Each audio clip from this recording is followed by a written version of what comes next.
gracia del Señor, que a mí feliz salvo.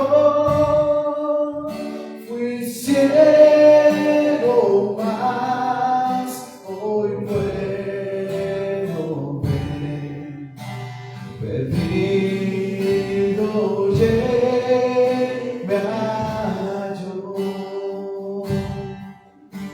Su gracia me enseñó a temer.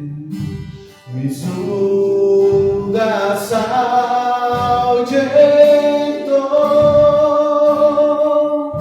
Oh, cuán precioso fue a mi ser cuando Él me transformó. Ya libre soy, Dios me salvó y mis cadenas ya Él rompió. Y como un río fluye el perdón,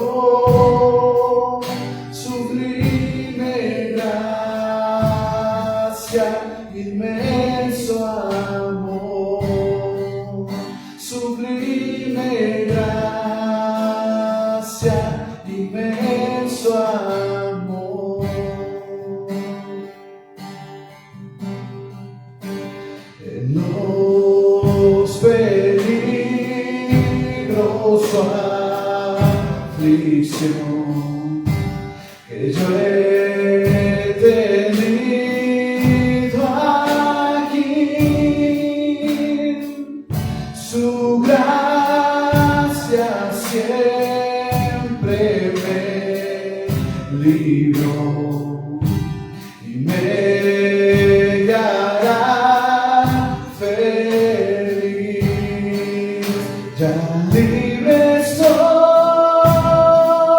Dios me salvó y mis cadenas ya Él rompió. Y como un río fluye el perdón, sublime gracia, inmenso amor, sublime gracia, inmenso amor. Y cuando en Sion por siglos mil brillando esté cual sol, yo cantaré por siempre allí su amor que me salvó. Ya libre soy, Dios me salvó y mis cadenas ya Él rompió. Y como un río fluye el perdón, sublime gracia, inmenso amor, sublime gracia, inmenso amor. ¿Qué sería de nosotros sin la gracia del Señor? ¿En dónde estaríamos sin que el Señor nos hubiera encontrado, nos hubiera salvado? No por algo que hubiésemos tenido nosotros, no por obras, dice la palabra, para que nadie se gloríe, por fe. Y esto como un don de Dios. Amén. La salvación es del Señor. Los méritos están en Cristo. Solo poniendo nuestra fe en Él es que podemos decir que somos justificados. Y ahora tenemos el privilegio de poder estar en comunión con nuestro Señor, el Dios Todopoderoso, Creador del cielo y de la tierra. Y nosotros tenemos el privilegio de llamarnos sus hijos y poder hablar cara a cara con Él. Es el privilegio más grande que podamos tener. Amén.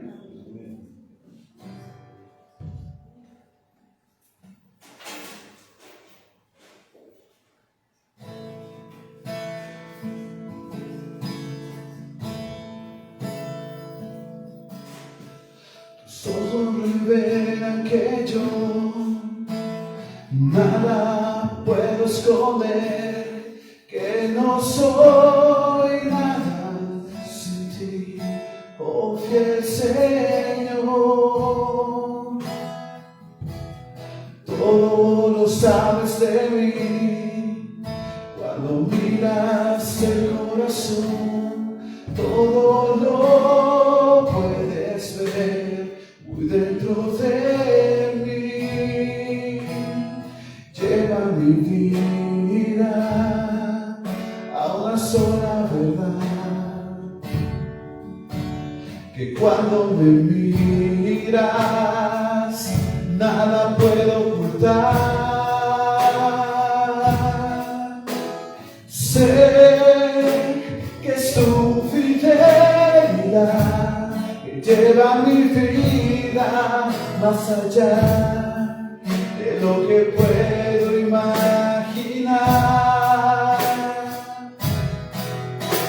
Sé que no puedo negar que tu mirada puesta en mí me llena de tu paz.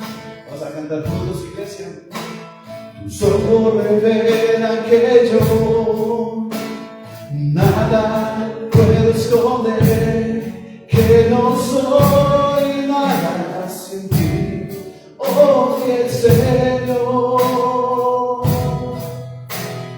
Todo lo sabes de mí, cuando miras el corazón, todo lo puedes ver muy dentro de mí. Lleva mi vida a una sola verdad, que cuando me miras nada puedo ocultar. Y sé que su fidelidad que lleva mi vida más allá de lo que puedo imaginar. No sé que no puedo negar que tu mirada puesta en mí me llena de tu paz. Sé que su fidelidad que lleva mi vida más allá de lo que puedo imaginar. Oh, sé que no puedo negar que tu mirada puesta en mí me llena de tu paz. Que tu mirada puesta en mí me llena de tu paz.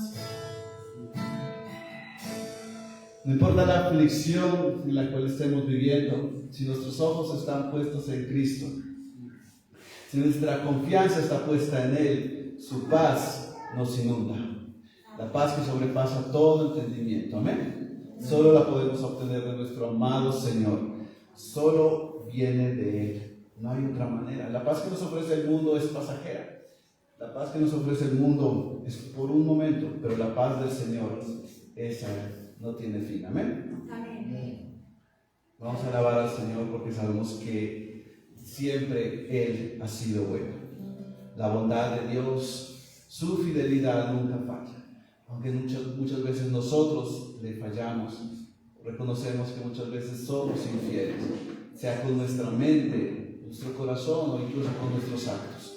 Pedimos perdón por eso, pero agradecemos que la fidelidad del Señor no falla. Amén.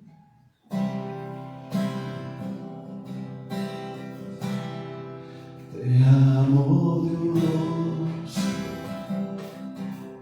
tu amor nunca me falla, mi existir en tus manos está.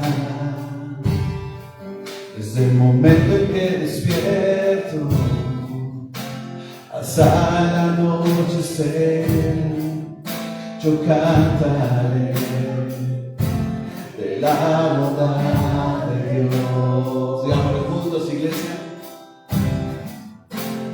En mi vida ha sido bueno,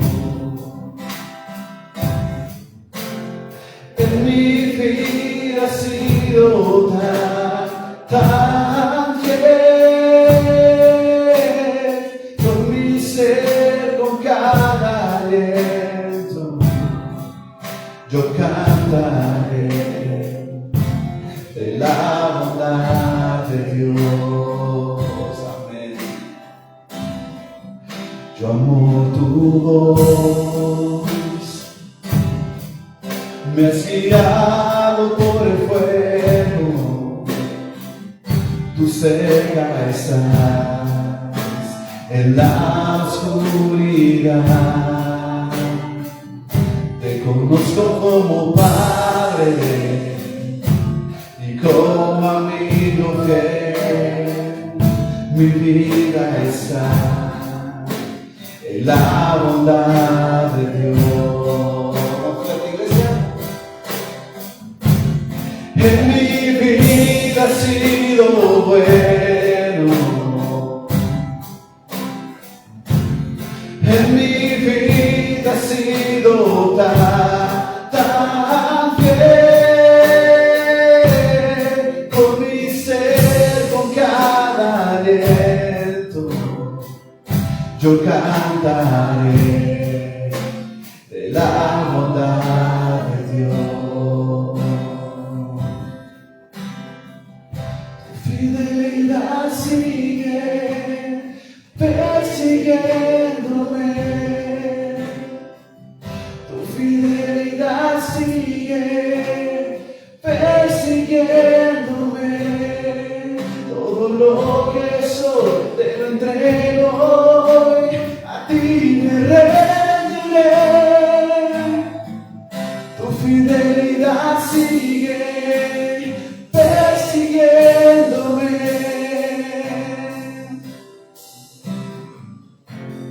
En mi vida ha sido bueno, lo hemos visto en todo momento, Señor. En mi vida ha sido tan fiel,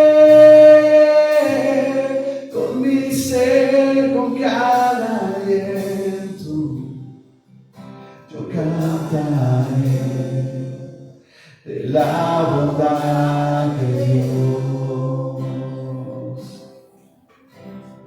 Gracias, Señor, porque sabemos que si hoy abrimos nuestros ojos fue por tu fidelidad y por tu misericordia. Eres bueno en gran manera, en todo tiempo eres bueno, Señor, y tu voluntad es buena, perfecta y agradable. Ahora permítenos disfrutar, Señor, de tu palabra, aprender, vivir, practicar lo que hoy vamos a escuchar. Ponemos en tus manos la vida de tu siervo, el pastor Juan Carlos, Señor, para que sea un instrumento útil en tus manos y puedas transmitir a tu pueblo, Señor, sabiduría, amor, bondad y todo lo que nos pueda edificar, porque tu palabra es la que santifica a tu pueblo. En el nombre de nuestro Señor Jesús, haznos oidores y hacedores de tu palabra. Amén, Señor. Amén.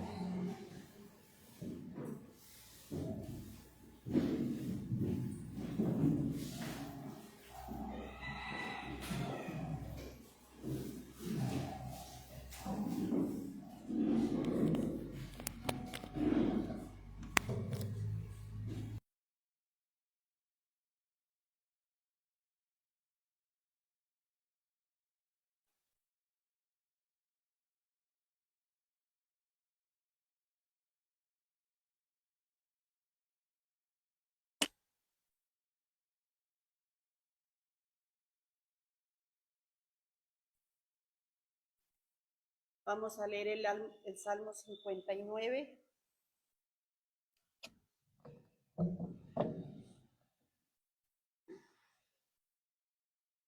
Y dice así: líbrame de mis enemigos, oh Dios mío.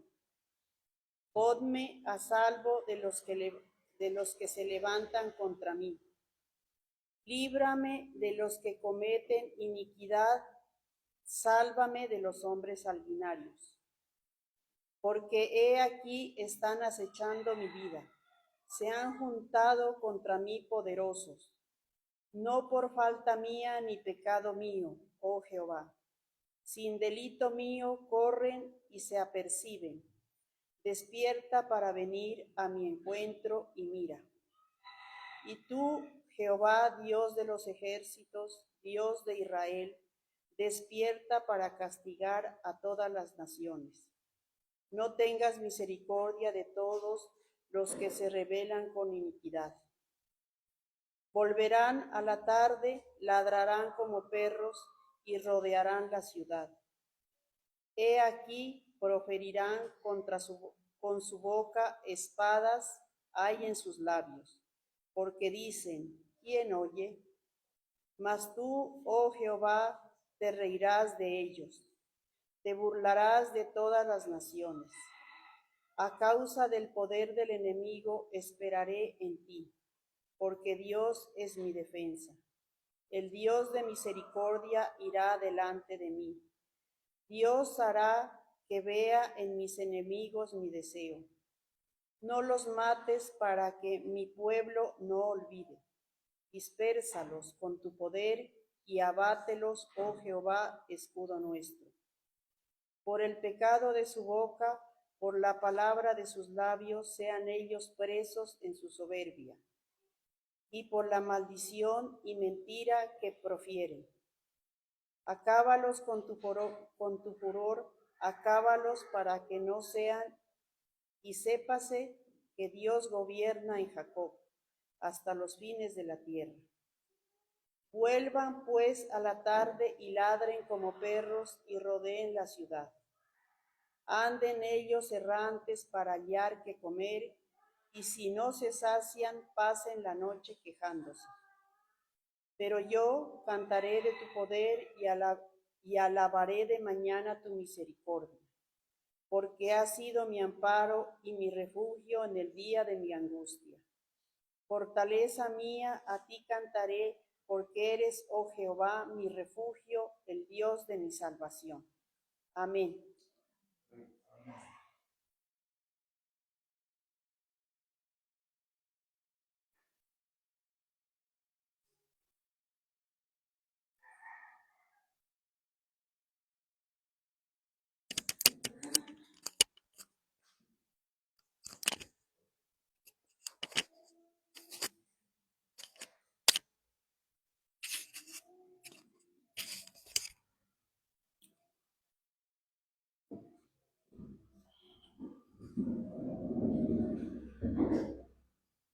Buenos días nuevamente a todos. Bienvenidos a este lugar donde nos reunimos como iglesia. Bienvenidos también a todos aquellos que pueden vernos a través de redes sociales, que de alguna manera no pueden asistir, o quizá donde viven no haya una congregación de sana doctrina. Bienvenidos a todos. Esta mañana vamos a abrir nuestras Biblias en el Evangelio según San Mateo y vamos a continuar en el capítulo 19, al final del 19 y principios del 20.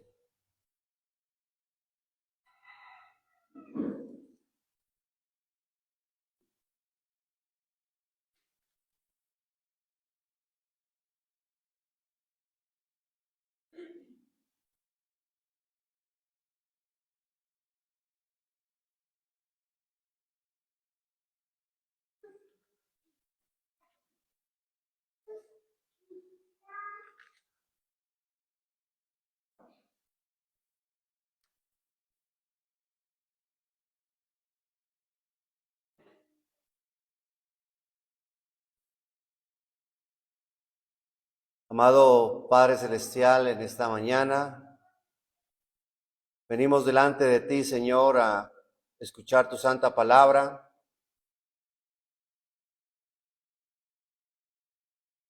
Por esta causa doblamos nuestras rodillas ante ti, Padre eterno, Padre de nuestro Señor Jesucristo, de quien toma nombre toda familia en los cielos y en la tierra.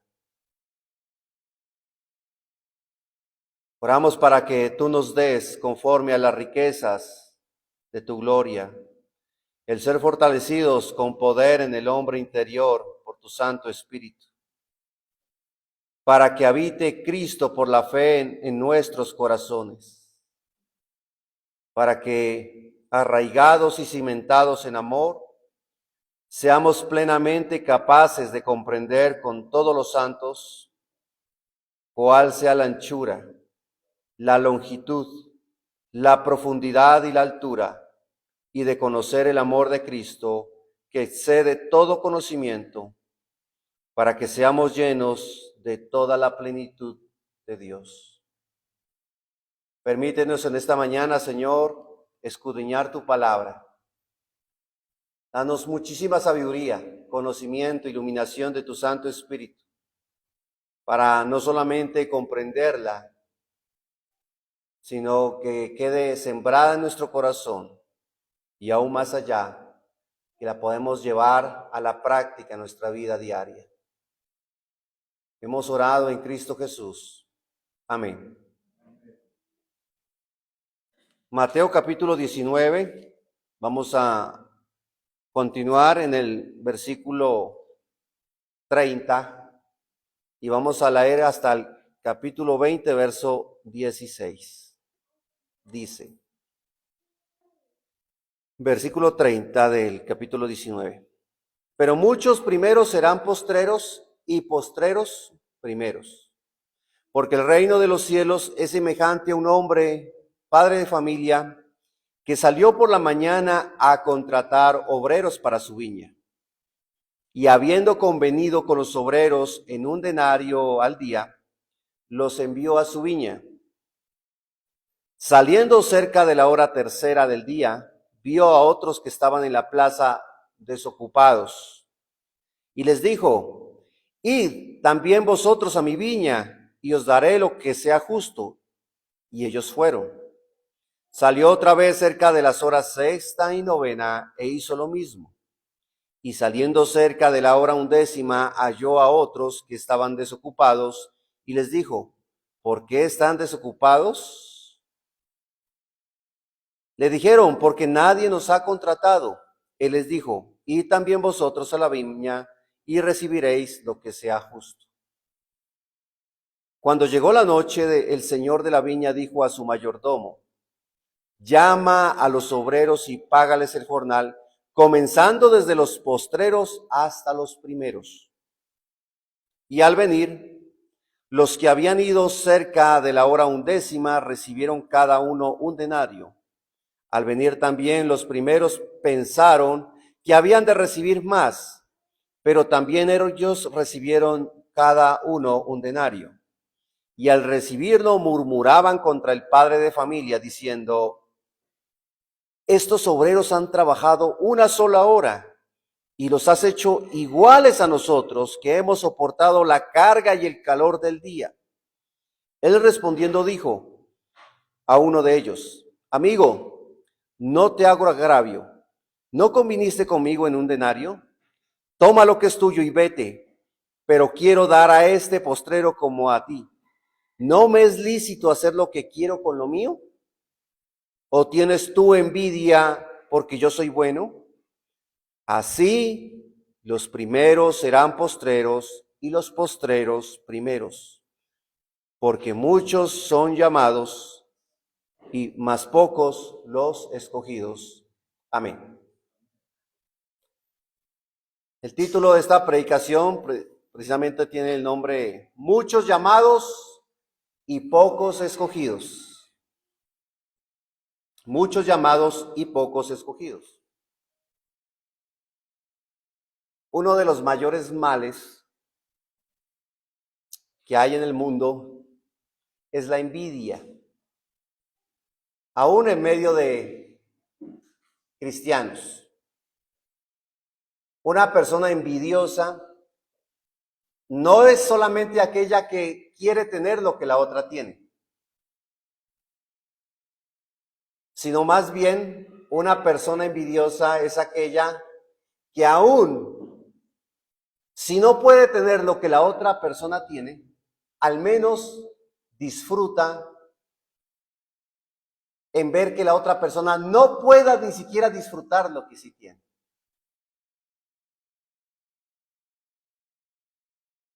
Por ejemplo, si una persona viene delante de un envidioso y le dice, mira, la chaqueta nueva que compré. Si la persona envidiosa no la tiene, va a decirle cosas como, pero esa marca es mala. Con tal de que no la disfrute, le va a sembrar eso. ¿Entiende? Porque la persona envidiosa va a tratar de va a disfrutar de que al menos la otra persona no disfrute de lo que sí tiene. Mira, hermana, esta cerámica tan hermosa que compré para la casa. Pero el blanco se ensucia mucho. Pero me parece fea esa cerámica. Hubiera comprado otra más económica. Antes de iniciar con esta exposición, es importante recordar el relato anterior porque tiene relación, tiene continuidad con lo que vamos a ver hoy. Hace 8 días hablamos del joven rico y trazamos un paralelo entre el joven rico y los discípulos. Mientras el joven rico creía que la salvación se obtenía por méritos propios, todo esto hecho desde mi juventud, decía él. Su propia justicia, él pensaba que la vida eterna se lograba alcanzar por medio de los mandamientos, ese es el camino que él había tomado, pero que al final lo llevaría a la condenación, sería como un gran camello tratando de ingresar o entrar por el ojo de una pequeña aguja. Por otra parte, el camino de los discípulos fue seguir a Jesús. Y Jesús le dice una verdad importante, que la vida eterna es una herencia. No es algo que usted pueda lograr por sus fuerzas. Es algo que se hereda. Y para heredarlo se necesita la muerte o que muera la persona que es dueña. Jesús, siendo el dueño de la vida eterna, cuando Él muere, deja esa herencia para quien crea en Él pueda recibir la salvación como herencia gratuita. Eso es gracia. En ese sentido, vamos a continuar con este relato que Jesús trae ahora de una gran parábola. Y en medio de esta parábola hay varios grupos de obreros trabajando en una viña. El padre de familia en la Biblia, generalmente en el uso de las parábolas, se refiere a Dios. Así que el padre de familia en esta viña es el Padre, Dios Padre. El mayordomo de esta historia es nuestro Señor Jesucristo. Él es quien va a buscar obreros para su viña. Y los obreros son los diferentes tipos de llamado o diferentes públicos a quien Dios llama a través de este mayordomo Jesús. A unos llama muy temprano y conviene pagarles un denario. Un denario es el pago en aquel tiempo para un día de trabajo. El pago justo por un día de trabajo en aquel tiempo. Con ellos conviene de que ellos trabajaran toda la mañana y la tarde por ese denario. O sea, el pago era justo. Pero se nos dice también que había varios horarios a los que fueron llegando, porque el padre de familia le dice al mayordomo que vaya y busque más personas A unos los encuentra a las 9 de la mañana, traducido a nuestro horario actual, porque los judíos contaban la primera hora era a las 6 de la mañana. Entonces, a los primeros pues los llama temprano, tipo 6 de la mañana. Todo el día tienen que trabajar. Pero a este segundo grupo los llama a las 9 de la mañana. Y él les dice, tranquilos que yo les voy a pagar lo que es justo. No les dice cuánto, pero le dice, yo les voy a pagar lo que es justo. A otros se encuentra ya a mediodía, a las 12 de la mañana. Y les dice, tranquilos, yo les voy a pagar lo que es justo. El mayordomo sigue buscando y a otros se encuentra a las 3 de la tarde. 3 de la tarde.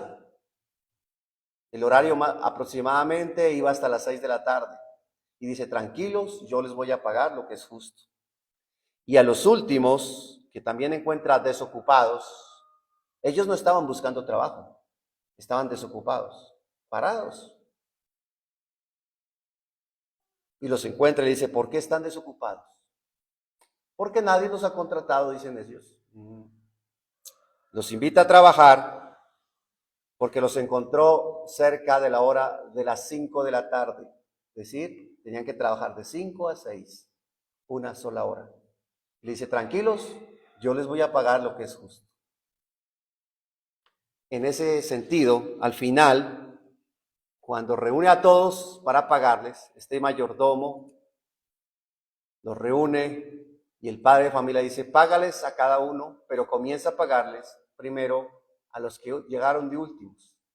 Y comienza a pagarles un denario. Un denario a cada uno. Y entonces los que llegaron primero dijeron, a nosotros nos van a dar más. Si a ellos les pagaron un denario, que trabajaron una sola hora, imagínense nosotros. Pero cuando llega el turno de ellos, también les paga un denario. Y ellos comienzan a murmurar contra el padre de familia, contra la bondad del padre de familia, contra su autoridad, diciendo que no es justo. Pero el Señor les dice, ¿acaso eso no fue lo que convenimos? ¿Que ustedes iban a trabajar todo el día?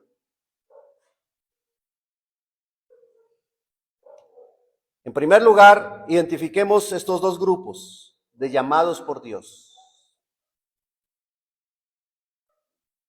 Se nos habla de que los primeros y los postreros. Miremos primeramente de qué significa esto de los primeros. Para ello vamos a citar otro lugar donde se toma la misma expresión, pero que se encuentra en Lucas 13, 22 al 30. Y ustedes van a encontrar las mismas palabras de Jesús. Dice la palabra de Dios, Lucas 13, 22 al 30. Pasaba Jesús por las ciudades y aldeas, enseñando y encaminándose a Jerusalén. Y alguien le dijo, Señor, ¿son pocos los que se salvan? Él les dijo, esforzaos a entrar por la puerta angosta, porque os digo que muchos procurarán entrar y no podrán. Después de que el padre de familia se haya levantado y cerrado la puerta, y estando fuera empecéis a llamar a la puerta diciendo, Señor, Señor, ábrenos. Él respondiendo os dirá, no sé de dónde sois. Entonces comenzaréis a decir, delante de ti hemos comido y bebido, y en nuestras plazas enseñaste. Pero os digo que no sé de dónde sois, apartaos de mí todos vosotros, hacedores de maldad. Allí será el llanto y el crujir de dientes, cuando veáis a Abraham, a Isaac y a Jacob, y a todos los profetas en el reino de Dios, y vosotros estéis excluidos, porque vendrán del oriente, del occidente, del norte y del sur, y se sentarán a la mesa en el reino de Dios, y aquí hay postreros que serán primeros y primeros que serán postreros. Entonces, en primer lugar, los primeros son aquellos, como por ejemplo el pueblo judío, tenemos aquí, aquellos israelitas que creyeron que por pertenecer a la etnia serían salvados, serían pueblo de Dios tan solo por ser hijos de Abraham. el Señor les dice algo tremendo allí, como ustedes lo pueden ver. Cuando ustedes vean a Abraham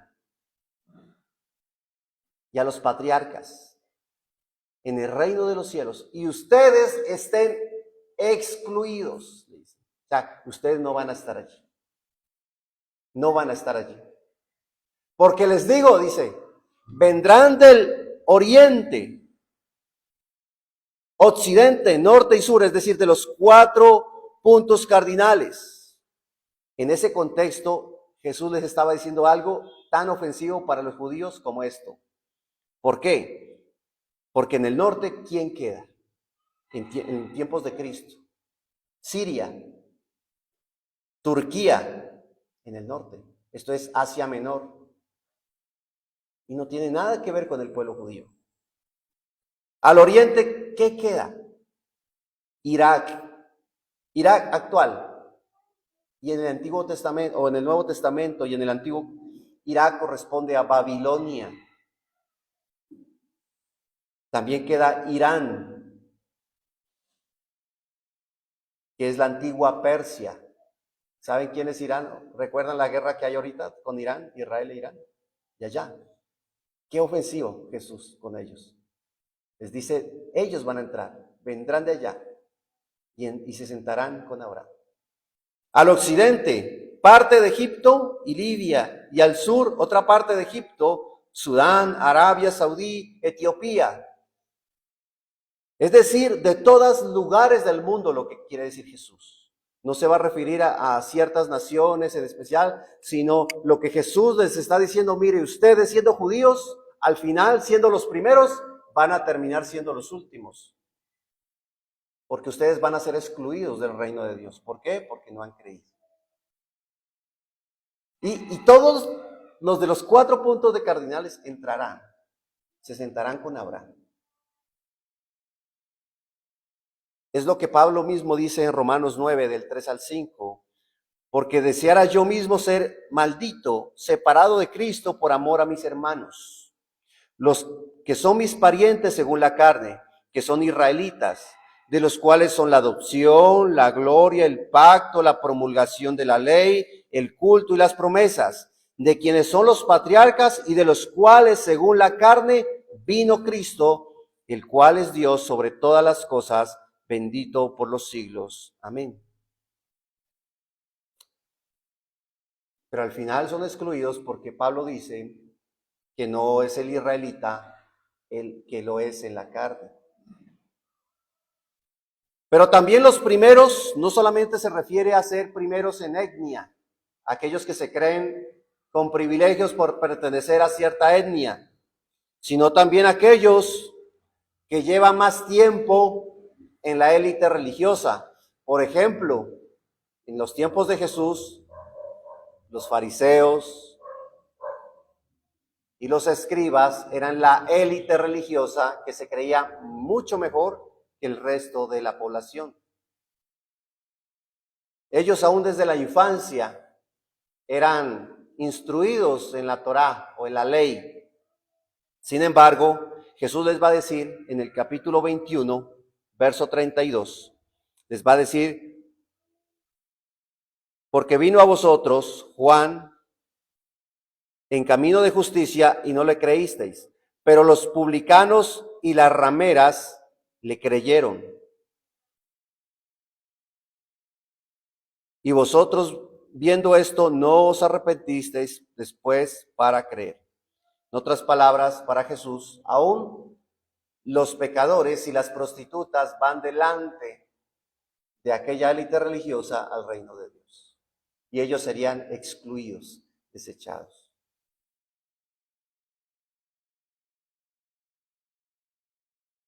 En ese contexto, imaginémonos en los tiempos de Cristo, lo ofensivo que tuvo que haber sido esas palabras para ellos. Pero más que la intención de Jesús de ofender, es decir la verdad, porque la verdad suele ser ofensiva. Suele ser ofensiva la verdad, pero es la verdad. En ese sentido, nosotros también como iglesia, hermanos, a veces un hombre o una mujer con el servicio más humilde y menos visible en una iglesia, supongamos una mujer que su tarea en la iglesia solamente sea hacer el aseo a los baños, supongamos. Ante los ojos de la congregación, por lo general, van a decir, es más, ni se nota.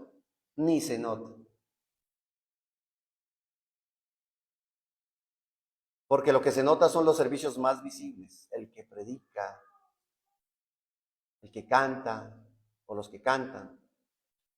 Pero delante de Dios, hermanos, esa mujer más humilde, que la única tarea que tiene es hacer aseo a los baños, puede entrar primero en el reino de Dios que el mismo pastor. Ante los ojos de Dios, esa mujer puede ser de más estima y entrar en el reino de Dios y el mismo pastor de la congregación ser excluido.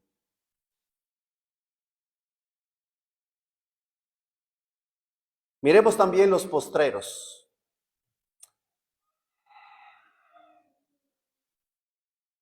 Para Pablo, los postreros, en Hechos 14, del 16 al 17, son el pueblo gentil. Él les dice, hablándoles a los gentiles, le dice, en las edades pasadas, Él los ha dejado a todas las gentes andar en sus propios caminos.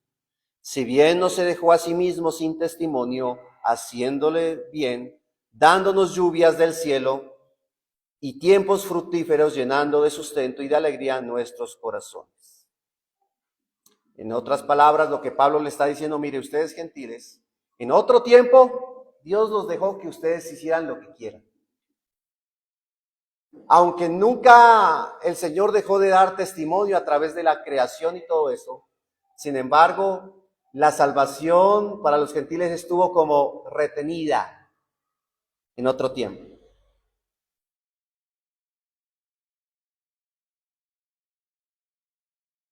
Hasta que Jesús vino, murió y extendió la salvación a los gentiles.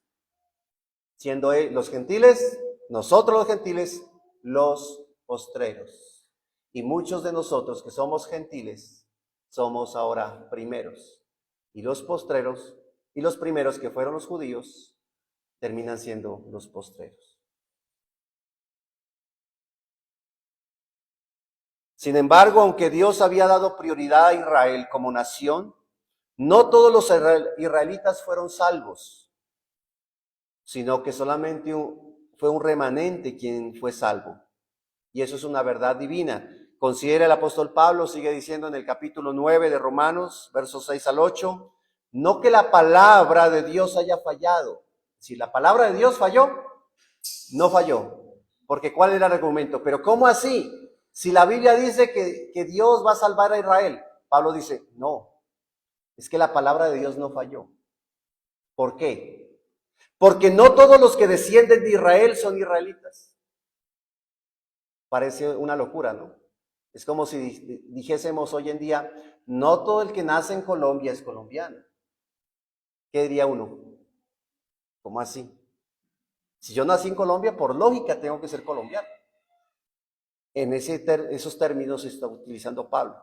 Dice, ni por ser descendientes de Abraham son todos hijos, sino en Isaac te será llamada descendencia. Esto es, no los que son hijos según la carne son los hijos de Dios, sino que los hijos de Dios según la promesa son contados como descendientes. Es decir, es conforme a la promesa de Abraham, hecha a Abraham, conforme a la fe de Abraham. Todo aquel que profesa esa fe que tuvo Abraham, es hijo de Abraham y por ende hijo de Dios.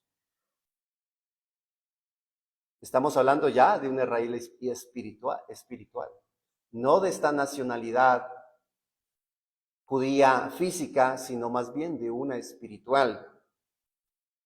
También Pablo puede ser identificado como uno de los postreros. ¿Por qué? Porque recuerden que Pablo al final fue llamado entre el último de los apóstoles. y terminó siendo el mayor de ellos, el apóstol Pablo, el que más escribió a las iglesias, fue el apóstol Pablo, con un ministerio especial para los gentiles que Dios le había dado.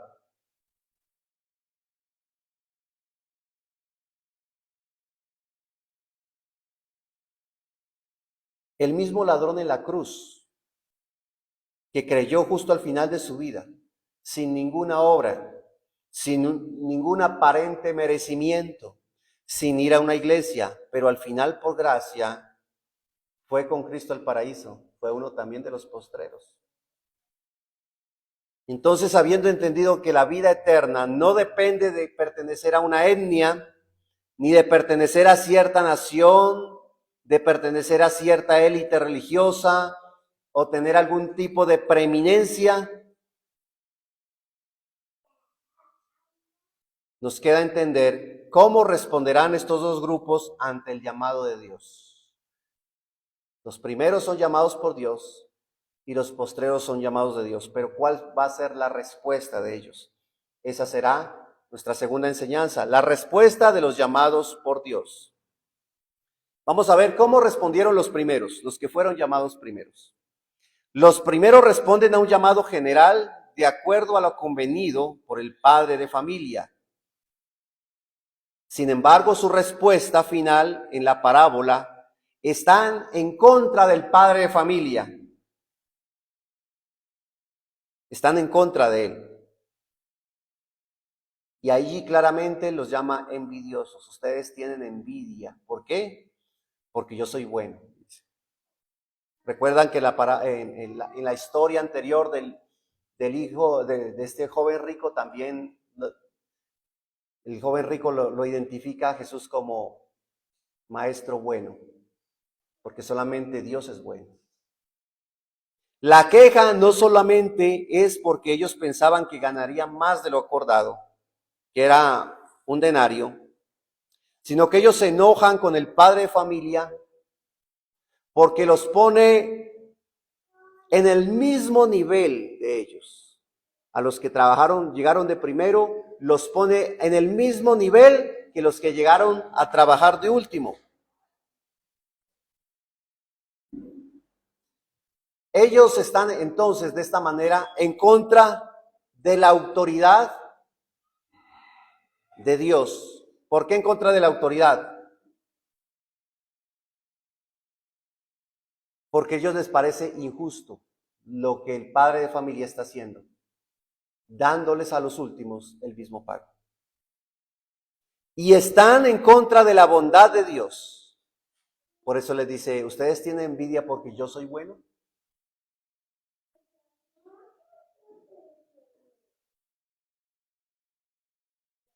Debemos entender, hermanos, que nosotros los hombres no tenemos autoridad de Dios.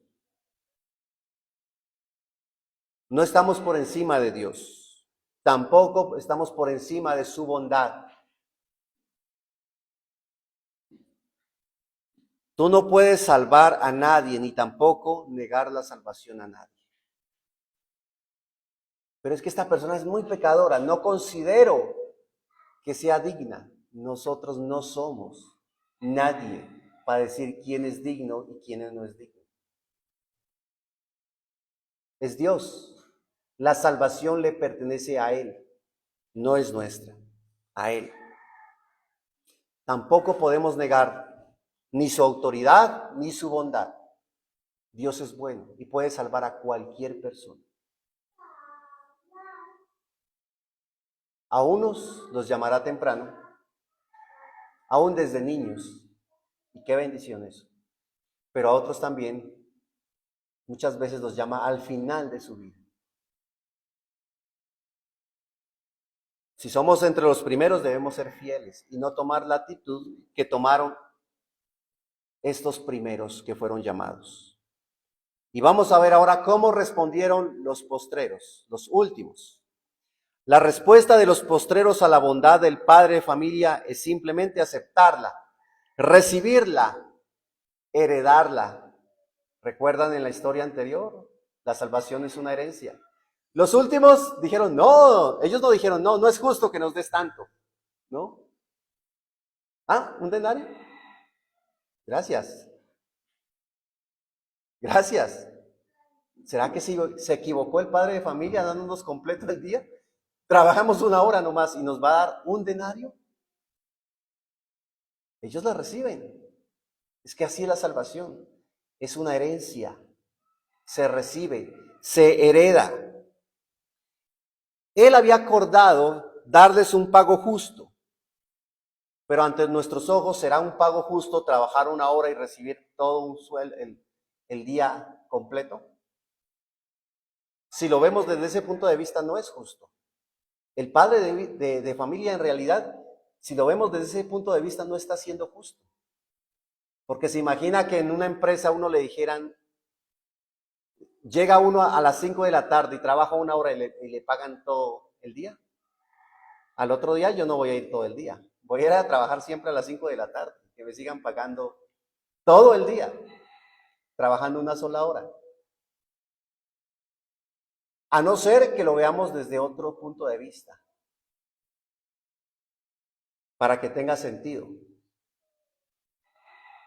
Si consideramos la justicia de Dios como algo perfecto, al final nadie merece la salvación ni la vida eterna. Ese pago justo que el padre de familia les da a todos es algo inmerecido. Nadie lo merece. La vida eterna no se merece. Nosotros no hemos hecho nada, ni los primeros ni los últimos. Nadie merece la vida eterna. ¿Por qué? Porque este pago justo que promete el padre de familia no será en base al trabajo que realizan los obreros en la viña, sino va a ser en base a la justicia de Dios, a la justicia de Cristo. Ellos están recibiendo el pago justo, no en sus obras, sino en la obra de Cristo, en la obra que Cristo hizo a su favor. Es por eso que reciben más de lo que ellos piensan que podrían haber recibido. ¿Por qué? Porque eso se llama gracia. Ni usted ni yo fuimos a la cruz a pagar nuestros pecados, pero Cristo fue. Quien cree en Él hereda la vida eterna y recibe el pago justo. El pago justo yo lo recibo no en base a mis méritos, sino en base a los méritos de Cristo.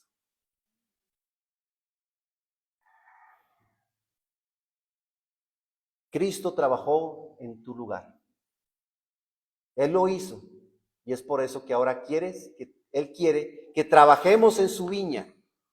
En su viña. Él trabajó para nuestra salvación. No importa en qué momento hayas creído, si seas de los primeros o de los últimos, al final los unos y los otros reciben la herencia de la vida eterna y serán salvos, si creemos. Considere la respuesta que dan ellos. Dice que saliendo cerca de la hora 11, estos son los últimos, es decir, a las 5 de la tarde, ellos estaban desocupados. Y les dijo, ¿por qué están aquí desocupados? Le dijeron, porque nadie nos ha contratado. 2 cosas. Ellos no estaban buscando trabajo. ¿Sabe por qué? Porque cuando el Señor nos llama, no es porque nosotros estamos buscando al Señor. No es correcto decir, yo estaba buscando a de Dios. Él no estaba perdido. El perdido era usted y yo. Él es el que nos busca. ¿Recuerdan quién es el que va a buscarlos? Es Él. Va a buscar a obreros a su viña. Él es el que los llama. Así que en cuanto a la salvación, el hombre es pasivo, está quieto. Él nos llama. Él es el que viene a nosotros. Y llama a la viña. Romanos 10, del 20 al 21, resume esta verdad impresionante, citando a Isaías. dice, e Isaías dice resueltamente, fui hallado de los que no me buscaban. ¿Cómo es posible eso? Que Dios diga, yo fui hallado de los que no me buscaban.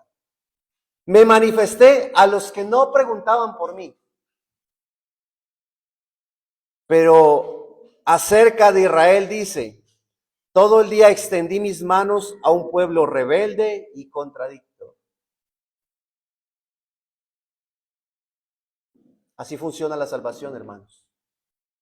Es Él quien nos llama cuando ni siquiera lo buscábamos, cuando ni siquiera preguntábamos por Él. ¿Por qué no preguntábamos por Él? Porque no estábamos interesados en Él. Yo no estaba interesado en Cristo cuando Él me llamó.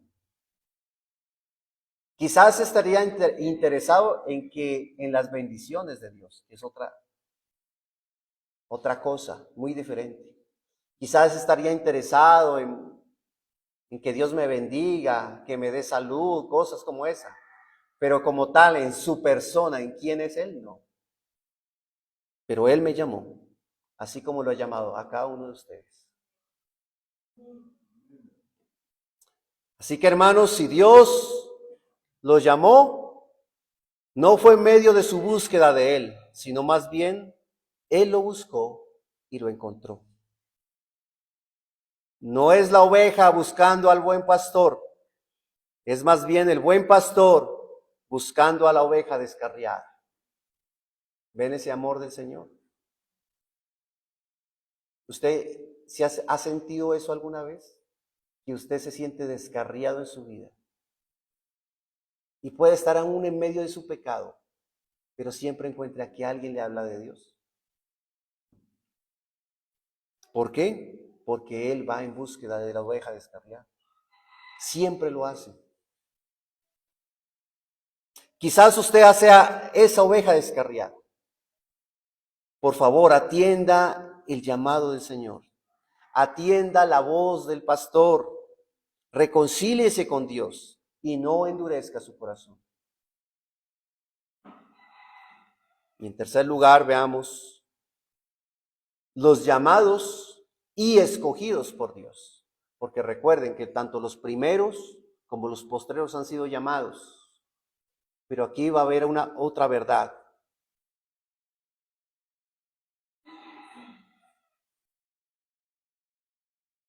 Aunque muchos finalmente son llamados a creer el Evangelio, tanto los primeros y los postreros, eso es un llamamiento general. Eso se le conoce como llamamiento general a todos. Dios llama a todos. Es un llamado a la fe en Cristo, a creer en Él. Pero al final, todos no creerán al Señor. Todos no responderán al llamado. Aunque el llamamiento es para todo el mundo en ese sentido, pero ese llamamiento a venir a Jesús no es atendido por todos. De lo contrario, todo el mundo sería salvo. Pero sabemos que no es así.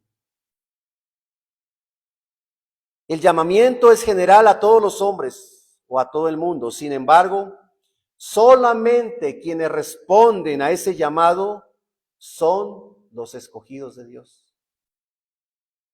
Porque muchos son los llamados y pocos los escogidos.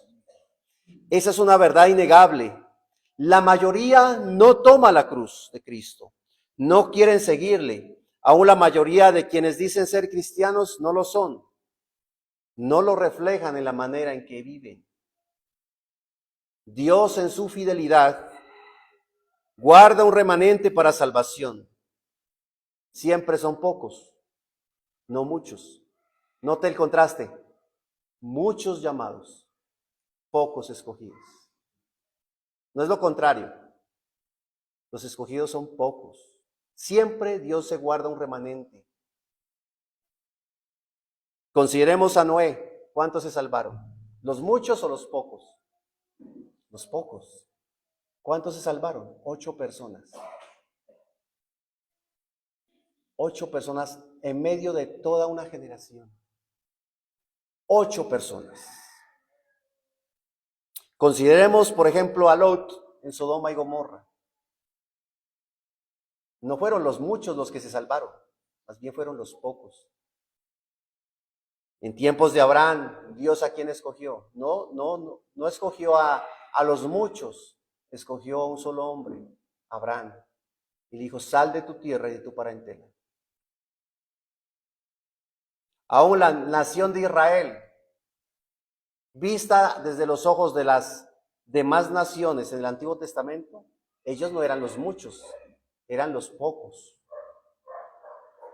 Y aún dentro de la misma nación de Israel, no fueron los muchos quienes se salvaron, sino solamente el remanente fue salvo. ¿Ven ese contraste entre los muchos y los pocos? En el Nuevo Testamento, los discípulos no eran los muchos, eran los pocos. En la iglesia primitiva, la iglesia no eran los muchos, eran como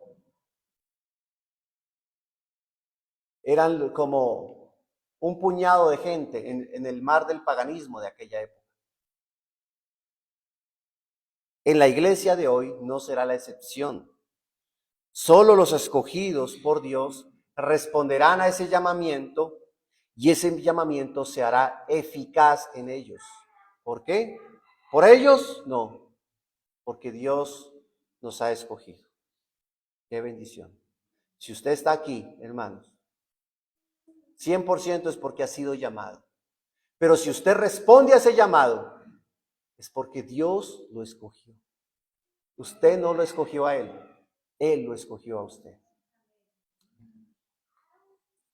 Así que, hermanos, no es Dios, sino nosotros que hacemos divisiones de importancia. La Biblia lo llama acepción de personas. Solemos ver a grandes hombres de Dios y se nos olvida ver al Dios grande de esos pequeños hombres. Vemos a los hombres con los servicios o los dones más visibles como si fueran mayores y más dignos. Pero para Dios no es así. A Él no le importa la genealogía, la raza, la parentela, la etnia. ¿Por qué? Porque al final nadie puede ser tan bueno para ganarse la vida eterna por sí solo. Nadie. La salvación es por gracia, para todos. Él es el único camino, no hay más caminos. En la vida eterna no se trata de lo que tú haces, sino de lo que Cristo hizo por ti. Él trabajó por ti, para que tú recibas la herencia. El pago justo es la herencia de la vida eterna, por los méritos de Cristo. Ni los primeros ni los últimos, ni Abraham, ni Pedro, ni Pablo están primero en el reino de los cielos que el ladrón en la cruz, que terminó creyendo al final de su vida. La salvación no es un derecho que se gana, es una obra de misericordia de Dios. Por tanto, nadie puede tomarse la autoridad de negar la vida eterna a quien Dios la quiere dar. Un obrero de Dios se ha llamado entre los primeros años de su vida o en los últimos, es llamado al final para trabajar en el reino de Dios. Si Dios te ha llamado y te ha escogido, no es para que te quedes estático, sino que Él te llama para que trabajes en su viña, en el reino de los cielos. Tienes que trabajar. Si Dios te ha llamado, es con un propósito, para que trabajes en su viña. Si te llamó al final de tu vida, al final te llamó con el propósito de que trabajes en su viña. Si te llamó en los principios de tu vida, aún desde niño, trabaja en la viña del Señor, porque para eso te llamó. Trabaja en la viña del Señor. Usa tus dones, lo que Dios te ha dado, para que el reino de los cielos sea extendido. Predica el evangelio en tu colegio, en la escuela, en tu trabajo, en tu negocio, donde sea. Muestra a Cristo. Iglesia, entiende que tú no puedes escoger a quienes se salvan. Más bien se debe predicar para que aquellos que Dios ha escogido respondan el llamado y crean el evangelio. La iglesia no está llamada a salvar. La iglesia está llamada a proclamar la salvación para que las personas crean. No es la iglesia la que salva. Es Cristo el Salvador. Trabajemos antes que llegue la noche, porque ya se acerca el gran mayordomo Jesucristo a pagar a cada uno su jornal. Nuestro Salvador vendrá y la redención será consumada. Amén. Vamos a orar en esta mañana, hermanos, y a dar gracias por su santa palabra.